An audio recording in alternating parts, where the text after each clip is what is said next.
Remaniement sous tension, le couperet tombe sur Célestine Ketchakourtes, le palais a tranché. Quand la chute précède même le décret. Quand le tam-tam se tait au village, c'est que le malheur est déjà entré dans la concession. Ce soir, le silence est lourd à Yaoundé. Un silence qui ne rassure personne. Un silence qui annonce rarement de bonnes nouvelles. Car dans les couloirs feutrés du pouvoir, une information circule, insistante, dérangeante, presque brutale. Célestine Ketchakourtes serait sur le départ. Oui. Avant même le décret. Avant même l'annonce officielle. La mauvaise nouvelle serait déjà tombée.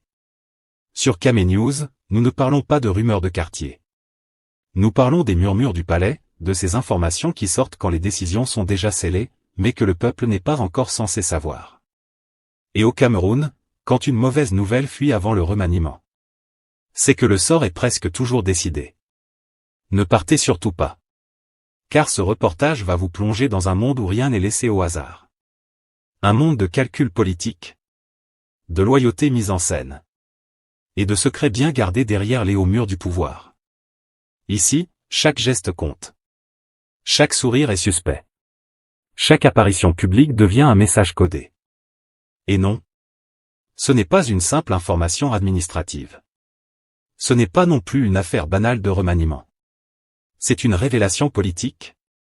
Une séquence qui pourrait bien redéfinir tout ce que vous pensiez savoir sur la loyauté, le pouvoir et la survie politique au Cameroun. Avant d'entrer au cœur de ce dossier explosif, prenez une seconde pour aimer cette vidéo. Abonnez-vous à la chaîne. Et surtout activez la cloche de notification, pour rester à la une, même quand le palais chuchote. Parce que sur Camé News, on ne vous sert pas l'actualité fade. On ne vous endort pas avec des communiqués tièdes. Ici, l'information est épicée. Sans filtre. Pleine de rebondissements. Et parfois, inconfortable. Alors restez bien avec nous. Ce que vous allez entendre n'a rien de banal. Et au Cameroun, quand une mauvaise nouvelle tombe avant le décret, c'est rarement un accident. Parti la nuit du Golfe, quand la République enlève sa cravate. Au Cameroun, certaines soirées ne sont jamais vraiment privées.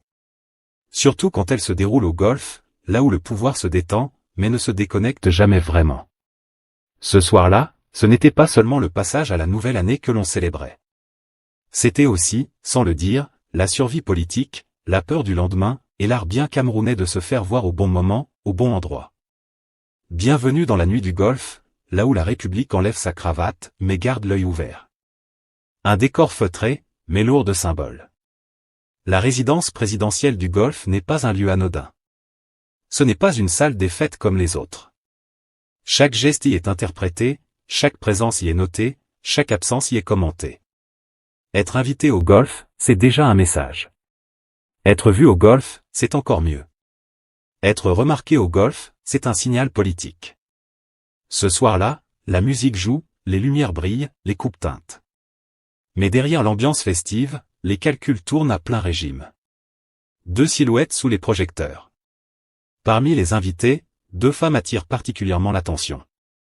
Célestine Ketchakourtes, ministre de l'Habitat et du Développement urbain, habituée des arènes politiques, fine connaisseuse des codes du pouvoir. Judith Yassondé, directrice générale de Cantel, figure influente de l'appareil d'État, veuve d'un ancien Premier ministre, donc déjà familière des hautes sphères. 2 parcours différents. Mais ce soir-là, un même objectif semble les réunir. Exister politiquement dans l'instant. Quand la musique devient un message. Sur scène, l'artiste loco chante. Une performance comme tant d'autres, sauf que non. Car devant la scène, le spectacle change de nature. Les billets de banque pleuvent. Les téléphones filment. Les regards convergent vers une figure centrale. Brenda Biya, première fille de la nation, installée, détendue, sûre d'elle. Et là, devant elle, les 2 responsables d'État se lèvent, s'expriment, multiplient les louanges, dans une gestuelle qui dépasse la simple admiration artistique. Ce n'est plus un concert. Ce n'est plus une fête. C'est une déclaration politique non verbale. La scène qui dit plus que 1000 discours. Au Cameroun, on sait lire entre les lignes. Et cette scène parle fort. Quand un ministre se lève pour applaudir un artiste, ce n'est pas un problème. Mais quand il se lève pour être vu applaudissant devant la famille présidentielle, là, le message change. C'est une façon de dire. Regardez-moi. Je suis là. Je suis fidèle. Je fais partie du cercle. Dans un contexte où un remaniement est annoncé, chaque geste devient un appel du pied. Chaque sourire, une candidature silencieuse. La République debout, la peur assise. L'image qui choque le plus, pour beaucoup de Camerounais, c'est celle-là. Des hauts responsables debout, pendant que la fille du président est assise, calme, presque indifférente. Symboliquement, la scène est lourde. On n'est plus dans une hiérarchie institutionnelle. On est dans une hiérarchie affective, où le pouvoir se mesure à la capacité d'attirer, de fasciner, de protéger. Comme dit un proverbe bien de chez nous. Quand tu te lèves trop vite devant quelqu'un, il comprend que tu as besoin de lui. La vidéo qui embrase le pays. Ce qui devait rester une scène parmi d'autres devient rapidement virale.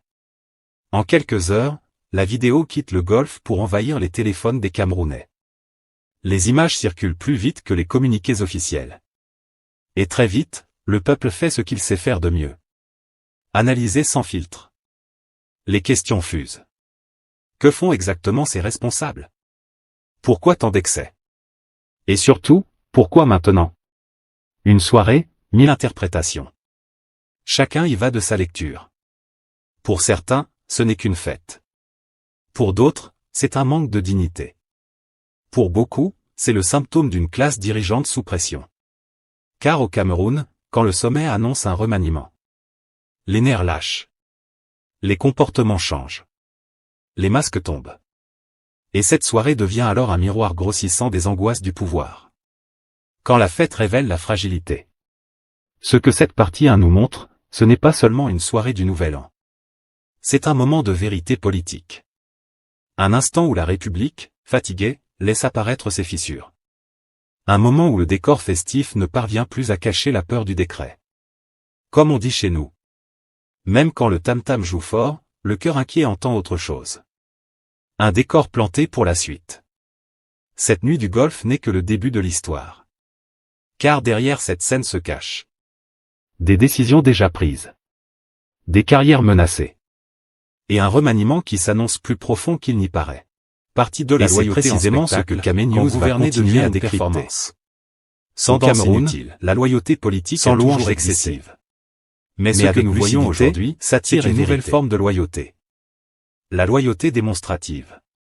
La loyauté filmée. La loyauté qui se partage en story.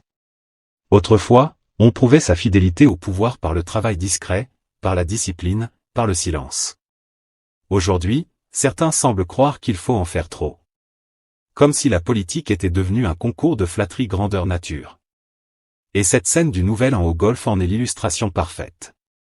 Quand la caméra devient l'arbitre de la fidélité. Dans cette soirée, rien n'est laissé au hasard. Les caméras tournent. Les téléphones sont levés. Les images sont propres, nettes, prêtes à circuler. Car au Cameroun, chacun sait désormais une chose. Ce qui n'est pas filmé n'existe pas politiquement. Alors on se place bien dans le cadre. On sourit large. On applaudit fort. On s'assure que le message est clair. Je suis là. Je soutiens.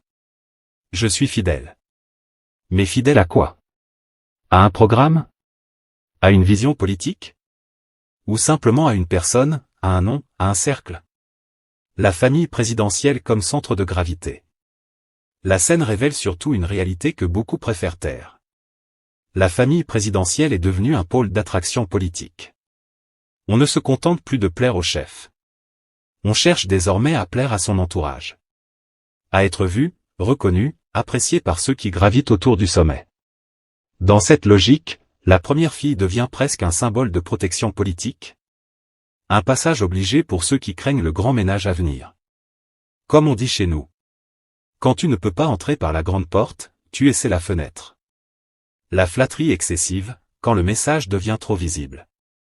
Mais attention, à trop vouloir montrer sa loyauté, on finit par la dévaluer. La séance de louanges observée ce soir-là dépasse le simple soutien. Elle frôle le zèle. Elle transpire l'angoisse.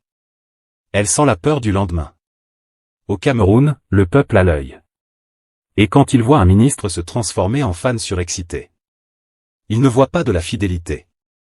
Il voit de l'insécurité. Parce qu'un responsable sûr de sa place n'a pas besoin d'en faire autant. Une loyauté qui trahit un malaise profond. Soyons clairs. Ces gestes ne sont pas anodins. Ils sont le symptôme d'un malaise plus large au sommet de l'État.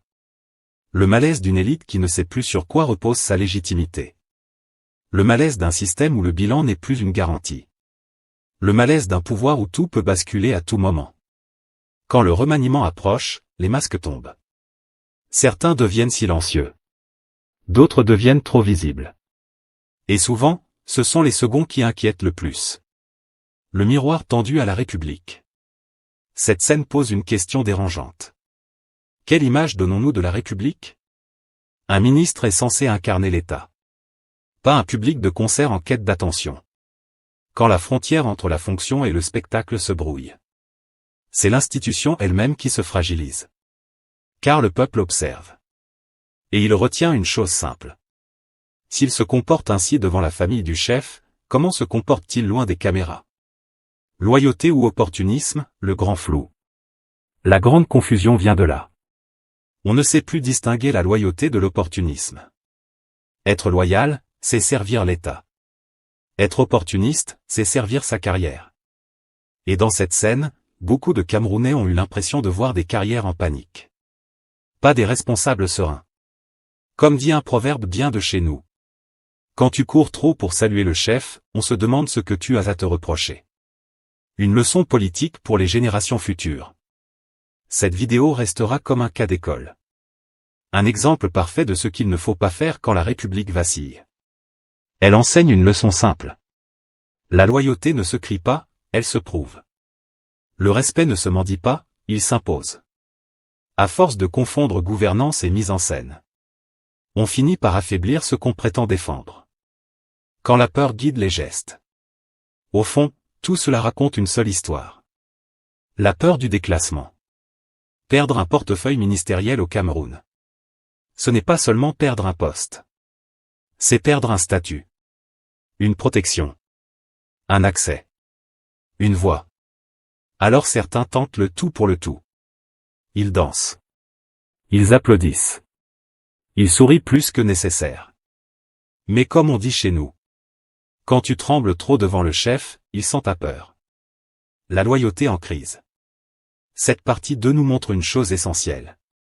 La loyauté politique au Cameroun est en crise. Elle ne repose plus sur les institutions, mais sur les individus. Plus sur les résultats, mais sur les relations. Et tant que cette confusion persistera, les scènes comme celle du Golfe continueront de se répéter. Au grand amusement du peuple. Et au grand danger de la République. Dis-nous en commentaire. Penses-tu que ces démonstrations publiques de loyauté sont efficaces? Ou au contraire, qu'elles affaiblissent l'image de l'État? Abonne-toi à Camé News. Ici, on ne confond pas gouverner et applaudir. Partie 3. Le secret du palais, quand le décret est déjà écrit mais que le spectacle continue. Au Cameroun, il y a une vérité que tout le monde connaît, mais que personne n'ose dire trop fort. Le pouvoir ne parle pas, il fuit. Et quand une information commence à suinter des murs épais du palais présidentiel, ce n'est jamais par hasard. C'est que quelque part, la décision est déjà mûre, presque consommée. Selon Boris Berthold, observateur bien introduit dans les cercles du pouvoir et connu pour ses révélations dérangeantes, le sort de Célestine Ketcha-Courtès serait déjà réglé. Pas en discussion. Pas à l'étude. Réglé. Autrement dit, pendant que certains ministres font encore des gestes publics pour plaire, le stylo présidentiel aurait déjà fini d'écrire leur avenir. Le temps du palais n'est pas le temps du peuple. Il faut comprendre une chose essentielle pour saisir cette affaire. Au Cameroun, le temps politique est à 2 vitesses. Le peuple vit dans le présent. Il regarde les vidéos, commente, s'indigne, débat. Le palais, lui, vit en avance. Il anticipe, arbitre, tranche, en silence. Quand une information sort du palais, ce n'est jamais le début de l'histoire. C'est la fin. Comme on dit chez nous. Quand la marmite fume déjà dehors, le plat est cuit depuis longtemps à l'intérieur. Le fauteuil ministériel, un siège toujours éjectable. Être ministre au Cameroun, ce n'est pas un contrat. C'est une tolérance provisoire. Aujourd'hui tu es Son Excellence. Demain tu deviens ancien ministre. Et après-demain, plus personne ne décroche ton appel. Dans ce système, personne n'est indispensable. Et surtout, personne n'est à l'abri. Célestine Ketcha-Courtès, malgré ses années au gouvernement, malgré sa visibilité, malgré son activisme politique, ne ferait pas exception à la règle. La rumeur de son départ rappelle une loi non écrite du pouvoir camerounais. On ne quitte pas le gouvernement quand on est prêt, on le quitte quand on n'est plus voulu. La loyauté de scène face à la loyauté réelle. C'est ici que la satire devient cruelle. Pendant que la ministre multiplie les gestes de loyauté en public, le pouvoir, lui, jugerait ailleurs. Car au Cameroun, la vraie loyauté ne se mesure pas aux applaudissements, aux sourires filmés, ni aux louanges chantées devant les caméras. Elle se mesure dans les couloirs, dans les silences, dans les absences, et surtout dans la capacité à ne pas gêner. Comme on dit chez nous, le mouton peut bêler devant le chef, si le chef a déjà choisi le menu, ça ne change rien. Quand le ministre apprend sa sortie par rumeur. La cruauté du système, c'est aussi cela. Parfois, le ministre apprend sa chute par les réseaux sociaux. Aucun appel officiel. Aucun avertissement formel. Juste des murmures, des regards qui changent, des invitations qui n'arrivent plus. Et quand les sources proches du palais commencent à parler, c'est souvent pour préparer l'opinion. Ou pour tester les réactions. Dans ce jeu, le ministre devient spectateur de sa propre fin. Les arbitrages présidentiels, une boîte noire. Officiellement, rien n'est confirmé. Le palais ne commente pas. La ministre non plus. Mais au Cameroun, le silence du palais n'est jamais neutre. Il signifie généralement, attendez le décret. Les arbitrages présidentiels se font loin des caméras. Loin des débats publics. Et loin même parfois des intéressés eux-mêmes. Un ministre peut encore inaugurer un chantier le matin. Et apprendre sa sortie le soir, par un communiqué lu à la radio. La fuite comme message politique. La fuite de cette information n'est pas anodine. Elle envoie un message clair à toute la classe dirigeante. Ne confondez pas visibilité et sécurité. Ne confondez pas agitation et protection. Et surtout, ne croyez pas que le bruit protège du décret. La loyauté ostentatoire devient alors presque pathétique. Un dernier barreau d'honneur. Un chant du signe politique. Une danse devant une musique que le DJ s'apprête déjà à couper. Une leçon froide pour les autres ministres. Ce qui arrive ou ce qui pourrait arriver à Célestine